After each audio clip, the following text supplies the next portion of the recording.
नमस्कार, पद्मेश 24/7 में आपका स्वागत है। मैं हूं अर्चना मिश्रा। सबसे पहले एक नजर आज की हेडलाइंस पर।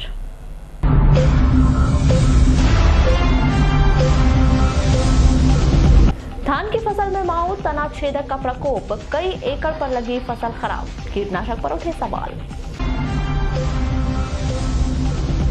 महज 2000 के लिए 3 दोस्तों ने मिलकर की हत्या, लालबर्रा के दरिया की घटना। जिले में पटाखा उद्योग मतलब अंधेर नगरी चौपट राजा, नियमों की अनदेखी एक छोटी सी भूल हो सकती है दुर्घटना का कारण। युवा स्वाभिमान योजना से बेरोजगारों का हो रहा मोह भंग, 50% ने बीच में छोड़ दिया प्रशिक्षण।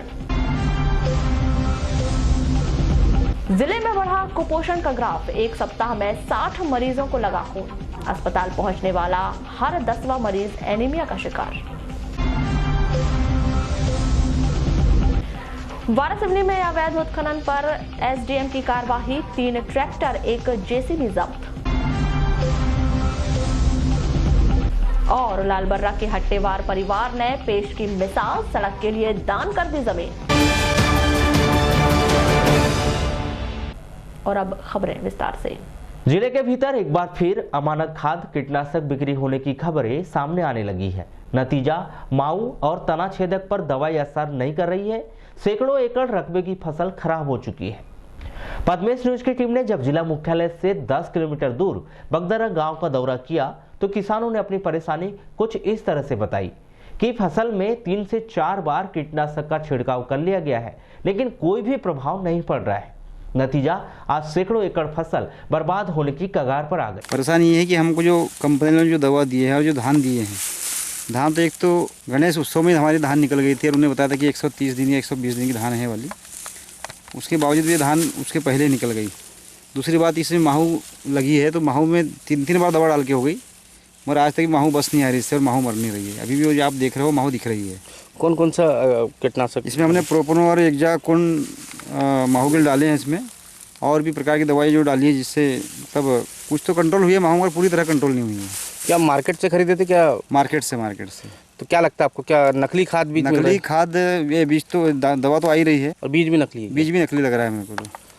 सरकार को अवगत कराएंगे, कलेक्टर महोदय को अवगत कराएंगे, यहाँ के जो हमारे दवा बीज वाले जो दुकानदार लोग हैं उनको भी अवगत कराएंगे इससे। और इसके बाद भी अगर हमको इस राशि अगर इसकी नहीं मिलती है तो हम लोग फिर उसका एक बड़ा कदम उठाएंगे। हम तो चाहे तो धरना भी बैठ सकते हैं, किसान लोग मिलकर सब लोग। एक अन्य किसान आरोप लगाते हुए बताते हैं कि उनके द्वारा दवा का छिड़काव किया गया परंतु इसका प्रभाव नहीं पड़ा। इसके पीछे बड़ी वजह अमानक कीटनाशक की बिक्री भी हो सकती है। कृषि विभाग के द्वारा इस ओर ध्यान नहीं दिया जा रहा है। नतीजा, कीटनाशक दवा दुकान वाले अमानक स्तर का सामान बेच रहे हैं। सबसे पहले भाई साहब हमने कीटनाशक तना छेदक के लिए डाला गया था, उसके बाद में हमने महू के लिए क्लोरोफास योम, उसके साथ में थाइमिकजान और फंगिसाइड कीटाजीन वगैरह डाले। तो इससे अभी हमारा फंगिसाइड तो कंट्रोल हो चुका है, परंतु माहू एक ऐसा कीट है कि वो कवर नहीं हो पा रहा है। क्या लगता है आपको, क्या नकली खाद बीज वो तो दवाइयाँ नकली आ रही हैं, इसकी जांच वाच कुछ नहीं हो रही है। पता चले कि वो दिला के किसानों को थमाया जा रहा है कि ये डालो वो डालो, किसान डालते जा रहा है और फिर अभी बीमारी उससे दूर नहीं हो रही। क्या कृषि विभाग की मिलीभगत लग रही है इसमें आपको? बिल्कुल बिल्कुल, वो जांच तो हो ही नहीं रही है। कोई भी कृषि केंद्र में जाकर के देख नहीं रही कि कौन सी दवा बिक्री मार्केट में क्या हो रहा है, उसकी जाँच किया जाए तत्काल सभी कृषि केंद्र में जाकर। अच्छा, कितने एकड़ में फैला होगा फिर ये माहू? लगभग बगदरा में 50 एकड़ धान तो पूरी बर्बाद हो चुकी है, सब किसानों की जो काटने लिया गया। हाँ, यानी 50, लगभग 50 तो बर्बाद हो गए जो दिख रहे हैं ये कंडीशन में। तो 50 एकड़ तो लगभग ऐसी धान है। कृषक प्रकाश भोड़पे बताते हैं कि उनके द्वारा कृषि विभाग के अधिकारियों को इस विषय की जानकारी भी दी जा चुकी है, बावजूद इसके भी कि दुकानों का निरीक्षण नहीं किया गया। नतीजा, अमानक स्तर का कीटनाशक विक्रय किया जा रहा है जिससे उनकी फसलें खराब हो चुकी है। ये माहू की वजह से है मेन चीज, और जो अपन दवा डाल रहे हैं वो काम नहीं कर पा रहा है। 3 बार दवा डाल चुके हैं, दवा कोई काम नहीं कर रहा। हम तो फसल को ही देख रहे हैं कि हम ज़्यादा दवा मार के अपनी फसल बचा ले। तो क्या दवा कैसी दे रहे हैं? तो अभी दवा नकली दे रहे हैं, डुप्लीकेट दे रहे हैं। मेन चीज़, दवा काम नहीं कर पा रहा है, माहू मरी नहीं। तो आपने कभी कृषि विस्तार अधिकारियों को शिकायत नहीं की कि कृषि विभाग को? अवगत कराए हैं, उसके बाद में भी कोई ध्यान नहीं देते। नहीं तो क्या है, कृषि विभाग वाले ने दुकान में जाके चेक करना चाहिए कि दवा सही बेच रहे हैं या नहीं बेच रहे हैं। ऐसा कुछ जांच नहीं हो रहा है। जिले के भीतर अमानक खाद बीज का व्यापार यहाँ आज की बात नहीं, बीते कई वर्षों से किसान इसका शिकार होते आ रहे हैं। बावजूद इसके कि कृषि विभाग हर बार यही ताल ठोकता है कि वह टीम बनाकर जांच कर रहा है। यदि सच में विभाग अपना काम ईमानदारी से कर लेता तो एक बार फिर किसानों को अपनी खड़ी फसल बर्बाद होते नहीं देखना पड़ता। ऐसे में एक बार फिर परेशानी किसानों के सामने ही है और वह अपनी आप बीती किसे बताएं, यह समझ से परे। बालाघाट से पद्मेश के लिए महेंद्र सिंह उइके की रिपोर्ट। युवा पीढ़ी में लोकतंत्र की बुनियाद विकसित करने के अहम मकसद को लेकर जिले के तमाम विकास खंडों में युवा संसद कार्यक्रम का आयोजन किया जाएगा। यह कार्यक्रम विभिन्न चरणों में आयोजित होना है, जिसकी तमाम तैयारियां की जा रही है। आपको बताएं कि मंत्रालय के द्वारा विद्यालयों और कॉलेज के विभिन्न श्रेणियों में युवा संसद प्रतिस्पर्धा का आयोजन किया जाता है, जिसमें युवा वर्ग बढ़ चढ़कर हिस्सा लेते हैं और यह प्रतियोगिता राष्ट्रीय स्तर पर भी आयोजित की जाती है। इस संदर्भ में चर्चा के दौरान नेहरू युवा केंद्र के प्रभारी लेखापाल आरसी जंगेला ने बताया कि शासन के निर्देशों के तहत युवा संसद कार्यक्रम का आयोजन किया जाना है, जिसकी तैयारी की जा रही है। यह कार्यक्रम जिले के तमाम विकास खंडों में विधिवत आयोजित की जाएगी। जिले में बालक बालिकाओं के विरुद्ध घटित हो रहे प्रकरण में आयु के निर्धारण के संबंध में साक्ष्य के तौर पर स्कूल के प्रधानाध्यापक एवं अध्यापकों को माननीय न्यायालय के समक्ष उपस्थित होकर जन्म संबंधित दस्तावेज प्रस्तुत करना पड़ता है। कई बार विरोधाभास की स्थिति निर्मित होने पर आरोपी को संदेह का लाभ मिलता है। इस संबंध में प्रधानाध्यापकों एवं अध्यापकों को प्रशिक्षित करने के आदेश शासन स्तर पर हुए हैं। जिला शिक्षा अधिकारी के निर्देशों के तहत 14 अक्टूबर को जिले के तमाम विकास खंडों में बीआरसी कार्यालय में एक दिवसीय प्रशिक्षण कार्यक्रम का आयोजन किया जाएगा, जिसमें प्रधान पाठक एवं प्रधानाध्यापकों को जन्म प्रमाण पत्र से संबंधित आवश्यक जानकारी प्रदान की जाएगी। इस संदर्भ में दूरभाष पर चर्चा के दौरान बीआरसी नरेंद्र राणा ने बताया कि जिला शिक्षा अधिकारी के निर्देशों के तहत यह एक दिवसीय प्रशिक्षण कार्यक्रम आयोजित किया जा रहा है, जिसमें पुलिस विभाग के वरिष्ठ अधिकारी अध्यापकों एवं प्रधान अध्यापकों को आवश्यक दिशा निर्देश देंगे। मध्य प्रदेश सरकार की महत्वाकांक्षी योजना इंदिरा गृह ज्योति योजना को अमली जामा पहनाने के लिए विद्युत विभाग ने आवश्यक कार्रवाई शुरू कर दी है और अगले नवंबर माह से इस योजना का लाभ प्रदेश के हजारों बिजली उपभोक्ताओं को होगा। इस योजना के अंतर्गत प्रत्यक्ष जो यूनिट में उपभोक्ताओं को 100 रुपए का मासिक बिल जमा करना होगा। यह योजना केवल उन उपभोक्ताओं के लिए लागू होगी जो कि संबल योजना में पंजीबद्ध है। इसके अलावा सरल बिजली बिल योजना का लाभ पाने वाले उपभोक्ताओं को भी इस योजना का लाभ उठा सकेंगे। विद्युत विभाग के द्वारा इस योजना को क्रियान्वित करने की तमाम तैयारियां पूर्ण कर ली गई है और अगले नवंबर माह में आने वाले बिल में इस योजना का असर स्पष्ट तौर पर नजर आएगा। इस संदर्भ में पद्मेश न्यूज से चर्चा के दौरान सहायक अभियंता जयपाल बघेल ने कहा कि इंदिरा गृह ज्योति योजना से संबंधित तमाम तैयारियां पूर्ण कर ली गई है और पंजीकृत उपभोक्ताओं को 100 रुपए 100 यूनिट चार्ज किया जाएगा। यदि 100 यूनिट से अधिक की खपत होती है तो टैरिफ के अनुसार उपभोक्ताओं से बिजली बिल विद्युत विभाग लेगा। से जारी हो गए हैं वैसे बिल। अच्छा, इंदिरा गृह ज्योति योजना जो है वो सब्सिडी वाले बिल इस महीने से जारी हो गए उपभोक्ताओं का। उपभोक्ता का तो कोई क्राइटेरिया नहीं, बस ये है कि कंजप्शन उसका 150 यूनिट से कम का होना चाहिए। हाँ, अगर 150 यूनिट से ज़्यादा का कंजप्शन है तो लाभ नहीं मिलेगा उसको। 100 यूनिट तक का 100 रुपये है और उससे ज़्यादा का फिर 100 से 50 का एक्चुअल जो टैरिफ है उसके हिसाब से है, मतलब 150 यूनिट का जो भी बनता है। कमलनाथ सरकार के द्वारा शुरू की गई युवा स्वाभिमान योजना के अधीन कोई भी रोजगार जॉब सीखने में 100 दिन का समय देता है तो उसे मनरेगा से भी कम मजदूरी मानदेय दिया जाता है। नतीजा छात्रों का इस योजना से मोह भंग होता दिखाई दे रहा है। बीते 9 माह पहले शुरू की गई युवा स्वाभिमान योजना के शहर में मिले आंकड़ों के अनुसार 450 बेरोजगारों ने रोजगार मुखी प्रशिक्षण के लिए आवेदन किया। 380 का चयन प्रशिक्षण के लिए हुआ, 234 प्रशिक्षण के लिए पहुंचे हैं, लेकिन बीते 9 माह के दौरान अमूमन हर बैच के 50% छात्र कोर्स बीच में छोड़कर चले गए। नतीजा 101 छात्रों ने ही अब तक पूरा कोर्स किया है। युवा स्वाभिमान योजना से छात्रों का मोह भंग होने के पीछे बड़ा कारण ही बताया जाता है कि एक तो बहुत कम मानदेय मिलना, उस पर भुगतान में बहुत अधिक लेट लतीफी। नतीजा आंकड़े आपके सामने हैं। बालाघाट नगर पालिका में इस योजना को संचालित करने वाले अधिकारी बताते हैं कि उनके द्वारा समय समय पर सारी जानकारी वरिष्ठ स्तर पर भेज दी जाती है। भुगतान में देरी के विषय में लगातार पत्राचार किया जाता है। चंद रोज पहले ही अब तक की सभी बैच का भुगतान पूर्ण किया गया है। जिले के भीतर फटाका उद्योग मतलब अंधेर नगरी चौपट राजा की कहानी को चरितार्थ कर रहा है। नियमों की अनदेखी, बिना नियम धड़ल्ले से व्यापार चल रहा है। शायद हर साल की तरह इस बार भी प्रशासन की टीम 80% से अधिक व्यापार होने के बाद इस बार भी कार्रवाई का ढोंग रचते हुए जो बीते वर्षों से होता आ रहा है। पद्मेश न्यूज की पड़ताल में हमें पता चला कि जिले के भीतर फटाखा व्यापार का बहुत बड़ा अवैध कारोबार चल रहा है। फटाखा व्यापारियों के द्वारा अनुमति किसी अन्य स्थान से ली गई है और भंडारण किसी अन्य स्थान पर किया जा रहा है। यही नहीं, फटाखा उद्योग के लिए रखे गए मापदंड का तो दूर दूर तक पालन ही नहीं किया जा रहा है। ऐसे ही कुछ मापदंड की जांच करने के लिए हमने शहर के कुछ दुकानों से फटाके खरीदी की तो पाया कि मर्जी चाहे जितना बड़ा फटाका लेना हो आपको सब कुछ मिल जाएगा।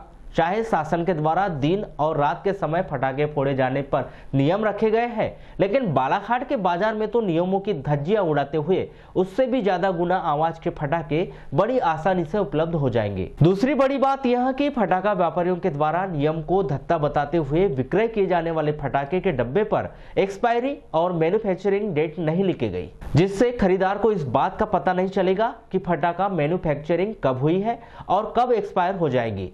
ऐसे में कई बार एक्सपायरी डेट के फटाके फोड़ने से बड़ी दुर्घटना भी हो सकती है। ऐसा जानकार बताते हैं, फिर भी इस मामले पर अब तक कोई कार्रवाई क्यों नहीं की गई, जबकि दीपावली आने में चंद रोज बाकी है और फटाका व्यापार में रौनक आना शुरू हो चुका है। देखना अब यह है कि आम जनता की जान के साथ खिलवाड़ किया जाता है या फिर नियम के अनुसार फटाका व्यापार संचालित किया जाता है।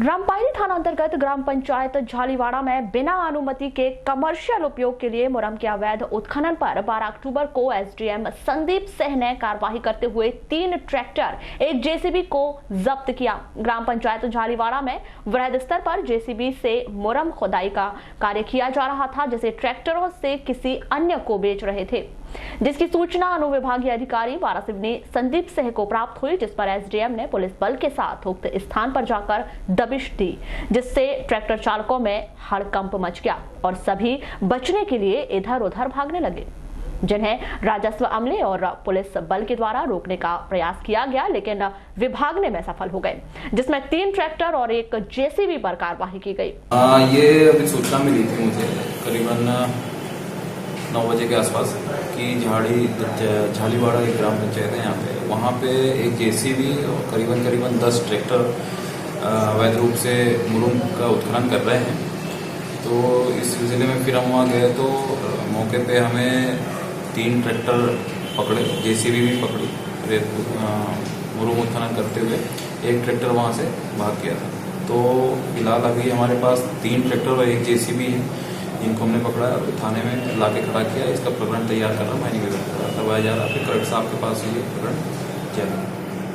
लालबर्रा नगर मुख्यालय से सटी ग्राम पंचायत अमोली स्थित बजरंग मंदिर में 12 अक्टूबर को भाजपा महिला मोर्चा मंडल लालबर्रा के तत्वाधान में राजमाता विजया राजे सिंधिया का 100वां जन्मदिन हर्षोल्लास के साथ मनाया गया। यह कार्यक्रम जिला पंचायत अध्यक्ष रेखा बिसेन के मुख्य आतिथ्य और भाजपा महिला मोर्चा मंडल लालबर्रा अध्यक्ष अनीता अग्रवाल सहित अन्य पदाधिकारियों की प्रमुख उपस्थिति में हुआ।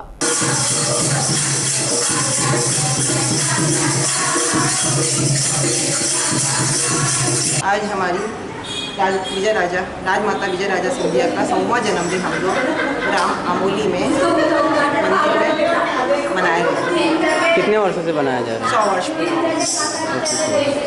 कहाँ से लोग उपस्थित हुए? ये पूरे अमोली की ग्राम की महिलाएं हैं, हमारी बीजेपी महिला मोर्चा की महिलाएं हैं, पदाधिकारी हमारे बीजेपी के, और हमारी जिला पंचायत अध्यक्ष हमारी महिला मोर्चा की।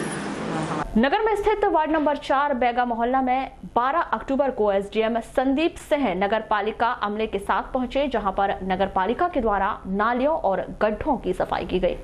इस दौरान एसडीएम संदीप सिंह ने वार्डवासियों से चर्चा करते हुए लोगों को निर्देशित किया कि वे अपने घर के आसपास गंदगी न करें और नगरपालिका वार्ड की रोजाना सफाई करें, जिसकी मेरे द्वारा प्रत्येक माह में एक दिन वार्ड की सफाई का जायजा लिया जाएगा। आपको बता दें कि नगर वार्ड नंबर 4 बैगा मोहल्ला के नागरिकों की शिकायत पर 11 अक्टूबर को एसडीएम संदीप सिंह ने वार्ड का भ्रमण कर वहां के निवासियों से भेंट कर उनकी समस्याएं सुनी थी। पानी निकासी के लिए आपकी साफ सफाई की जरूरत है, पानी नाले में निकल जाए। अब नाली में आप ब्लॉक कर दोगे तो फिर पानी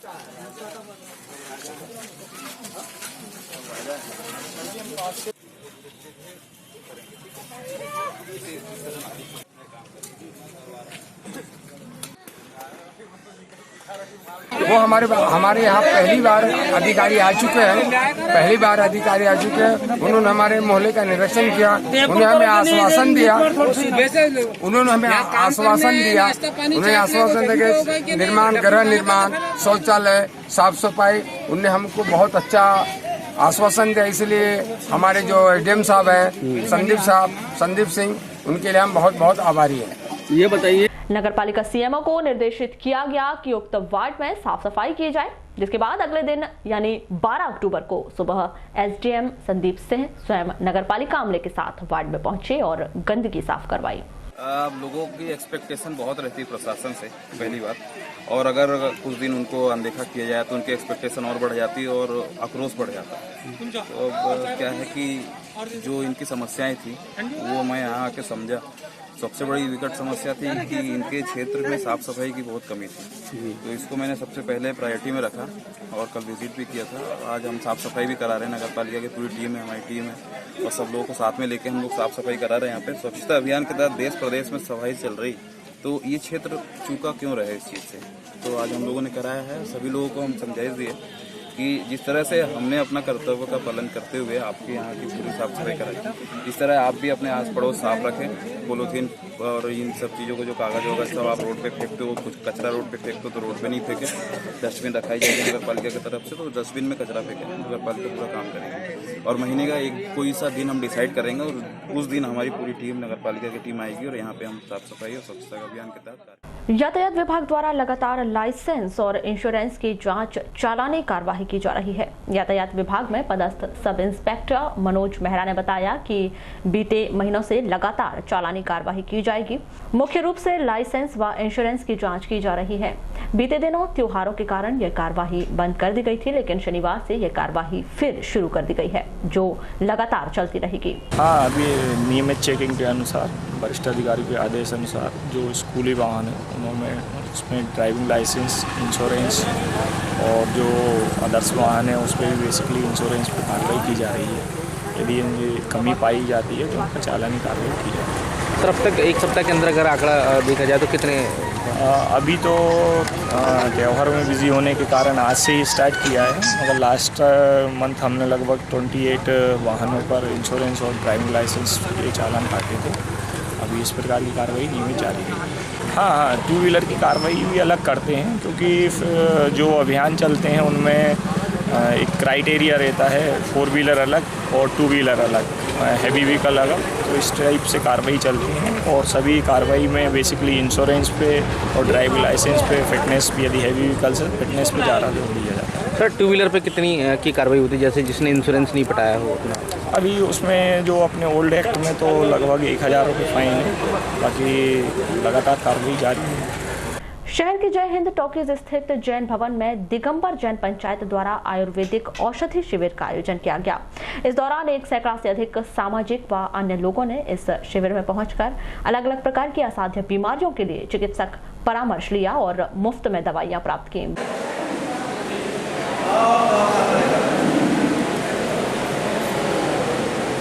आज ये शिविर जो है आयुर्वेद चिकित्सा शिविर लगा हुआ है, जिसमें देश के ख्याति प्राप्त विद्वान लोग आयुर्वेदाचार्य मरीजों का इलाज करने के लिए बालाघाट आए हुए हैं और लगभग 250 मरीज आज आए हुए हैं इलाज कराने के लिए और उनका इलाज भी यहाँ पे किया जा रहा है और साथ में दवाई भी दी जा रही है मरीजों को।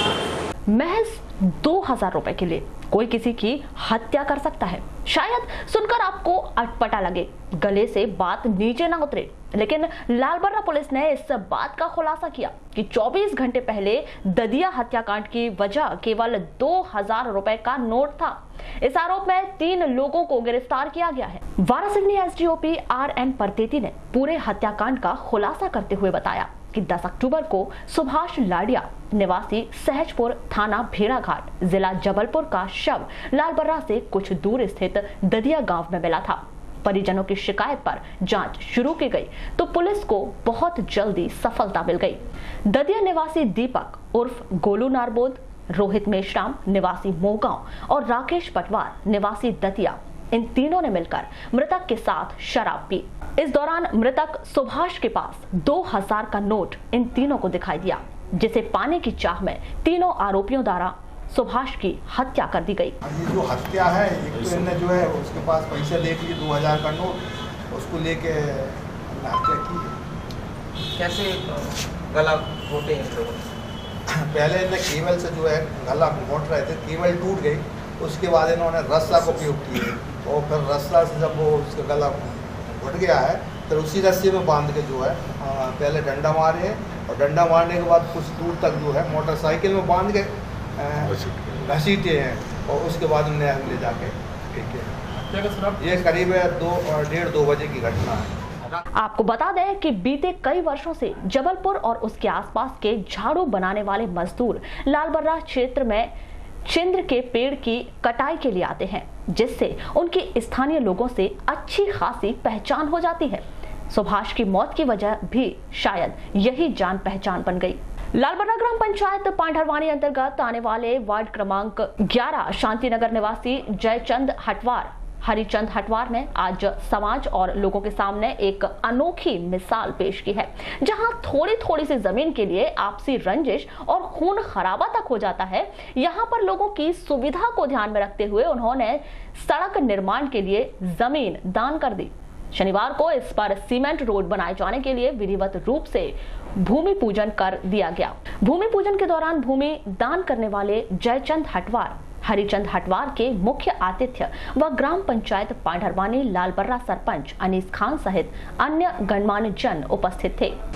यो हरिचंद जी हटवार की निजी भूमि थी, इसके तहत इस भूमि का एक दान किया गया। दान करने के बाद में हमारे सरपंच श्री अनीस खान जी का इतना सहयोग अच्छा रहा कि उन्होंने इस ओर ध्यान रखते हुए इस रोड का भूमि पूजन करवा करके आज जो ये रोड चालू हो गई है। ग्राम पंचायत पांढरवानी लालबर्रा सरपंच अनीस खान ने बताया कि जिस जगह पर सड़क का निर्माण करवाया जा रहा है वह निजी भूमि थी, जिसे दानदाता जयचंद हटवार व हरिचंद हटवार के द्वारा भूमि दान कर रजिस्ट्री करवाई गई है, जिसके पश्चात ग्राम पंचायत के द्वारा सीमेंट कंक्रीट सड़क का निर्माण करवाया जा रहा है। इस वार्ड में लोग 20-30 वर्षों से निवास कर रहे हैं, जिनके द्वारा लंबे समय से पक्की सड़क का निर्माण किए जाने की मांग की जा रही थी। जो है सड़क का निर्माण हो रहा है शांतिनगर में। चूँकि यह जो भूमि जो थी, यह भूमि पहले निजी थी, इसके बाद हमारे जो दानदाता हैं साहू जी साहू जी और ये तो दोनों ने जो है जमीन दान किए। तो इन्हीं दानदाताओं से जो है हमने आज इस सड़क का भूमि पूजन करा है। बरसों से यह मांग की जा रही थी इस सड़क को बनाने के लिए, तो आज यह हमारे दानदाताओं का बहुत बहुत आभार व्यक्त करते हैं कि उन्होंने जो है दानदाताओं ने जब भूमि दान की है, रजिस्ट्री करा, उसके बाद ग्राम पंचायत के द्वारा यह सीसी सड़क का हमारे द्वारा यह निर्माण किया। लांजी राष्ट्रीय स्वयंसेवक संघ लांजी खंड का विजयादशमी पर्व 12 अक्टूबर को प्रातः 9 बजे घनश्याम वानखेड़े लांजी के मुख्य आतिथ्य में और वैभव कश्यप मुख्य वक्ता जिला संघ चालक बालाघाट की उपस्थिति में शस्त्र पूजन किया गया। मुख्य वक्ता द्वारा स्वयंसेवकों की अपनी पहचान देश एवं समाज में वर्तमान परिस्थितियों में किस प्रकार बनाए रखना है, इस पर बल दिया गया। साथ ही हम अपने आसपास घट रही असामाजिक गतिविधियों से सतर्क रहने की प्रेरणा दी। समाज में संघ की स्वच्छ छवि बनाए रखें और देश में हम स्वयंसेवकों की महती भूमिका को इंगित किया। उद्बोधन के बाद स्वयंसेवकों द्वारा पथ संचलन निकाला गया, जो सरस्वती शिशु मंदिर से प्रारंभ होकर साले टेकरी मार्ग होते हुए सुभाष चौक से लंचकाई मंदिर द्वार मुख्य मार्ग पुराने गुजरी चौक से सब्जी बाजार होते हुए वापस विद्यालय में पहुंचा। इस पथ संचालन का समापन हुआ। इस पथ संचालन में लांजी खंड के 157 राष्ट्रीय स्वयंसेवकों ने अपनी उपस्थिति दर्ज करवाई। जिले के भीतर ग्रामीण स्तर पर लोग खान पान पर विशेष ध्यान नहीं दे रहे हैं। नतीजा कुपोषण का दंश बच्चों के साथ साथ बड़ों में भी बढ़ता दिखाई दे रहा है। एक सप्ताह में ही 60 60 लोगों को जिला अस्पताल में खून लग चुका है, जिसमें 90% संख्या महिला मरीजों की बताई जा रही है। जिला अस्पताल पहुंचने वाले अधिकांश एनीमिया के मरीज यही बताते हैं कि बीते दिनों तबीयत खराब हुई, उसके बाद कमजोरी लगने लगी। यहाँ पहुंचे तो डॉक्टरों ने खून की कमी बताई। तो खून की बीमारी है, कुछ हुआ नहीं, पैर में फूलने लगा। ऐसा क्या है? खून की बीमारी? हाँ। तो खाने पीने में ध्यान नहीं देते क्या? खाने पीने में मालूम है, ध्यान तो देते हैं। कितना ग्राम है खून? 5 ग्राम खून। कहाँ रहते आप लोग? बसेरा करते। तो अभी ब्लड लगाने बोलेंगे डॉक्टर? हाँ, ब्लड लगाने बोल रहे हैं। पैसे में थोड़ा परेशान आ गई है, तो पैसे की जुगाड़ जमा रहे हैं, पैसे आ जाएंगे तो ब्लड लगा देंगे। उसी तरह अन्य एक मरीज के साथ पहुंचे परिजन ने बताया कि बीते दिनों टाइफाइड की बीमारी के बाद से ही कमजोरी लग रही थी। यहाँ पहुंचने पर बताया गया कि खून की अत्यधिक कमी है, जल्द से जल्द खून लगाया जाए। इनको क्या पीलिया हो गया, टाइफाइड भी है। तो क्या बताया डॉक्टर साहब लोगों ने? डॉक्टर ने बताया ब्लड लगाओ। तो अभी ब्लड लग रहा है क्या? क्या है, खून की कमी इसलिए होती है कि खाने पीने में अपन लोग कमी करते हैं, तो कुछ खाने पीने में पीलिया की वजह से पीलिया हो जाए। जिला अस्पताल के सिविल सर्जन डॉक्टर आर.के. मिश्र भी यही जानकारी देते हैं कि बीते एक सप्ताह के दौरान जिला अस्पताल में खून की कमी से पीड़ित मरीजों की संख्या में इजाफा हुआ है, जिसमें महिलाओं की संख्या सबसे अधिक है। इसकी बड़ी वजह ग्रामीण स्तर पर खान पान का विशेष ध्यान नहीं रखा जाना बताया जा रहा है। नवरात्र पर्व के दौरान मंडला और बालाघाट के कटंगी में हुए मामलों में कड़ी कार्रवाई की मांग को लेकर विश्व हिंदू परिषद बजरंग दल के पदाधिकारियों ने पुलिस महानिरीक्षक वेंकटेश्वर राव को ज्ञापन सौंपा है। इस दौरान आईजी ने बताया कि मंडला और कटंगी के मामले में आरोपियों के खिलाफ अपराध दर्ज कर लिया गया है और मामले की जाँच की जा रही है। उन्होंने इस मामले में कड़ी से कड़ी कार्रवाई करने का आश्वासन पदाधिकारियों को दिया है। बुलेटिन के अंत में एक बार फिर नजर डालते हैं आज के हेडलाइंस पर।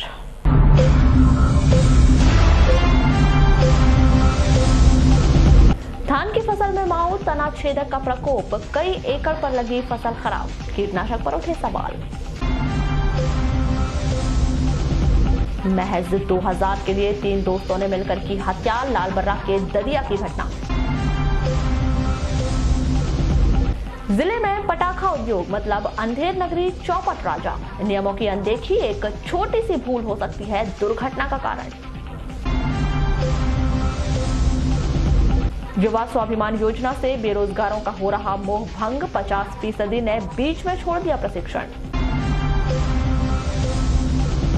जिले में बढ़ा कुपोषण का ग्राफ, एक सप्ताह में 60 मरीजों को लगा खून, अस्पताल पहुंचने वाला हर 10वां मरीज एनीमिया का शिकार।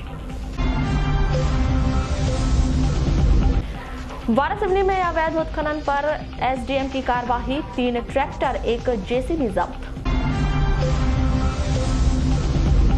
और लालबर्रा के हट्टेवार परिवार ने पेश की मिसाल, सड़क के लिए दान कर दी जमीन। तो ये थी अभी तक की खास खबरें। अगले न्यूज बुलेटिन के साथ फिर मुलाकात होगी, तब तक के लिए नमस्कार।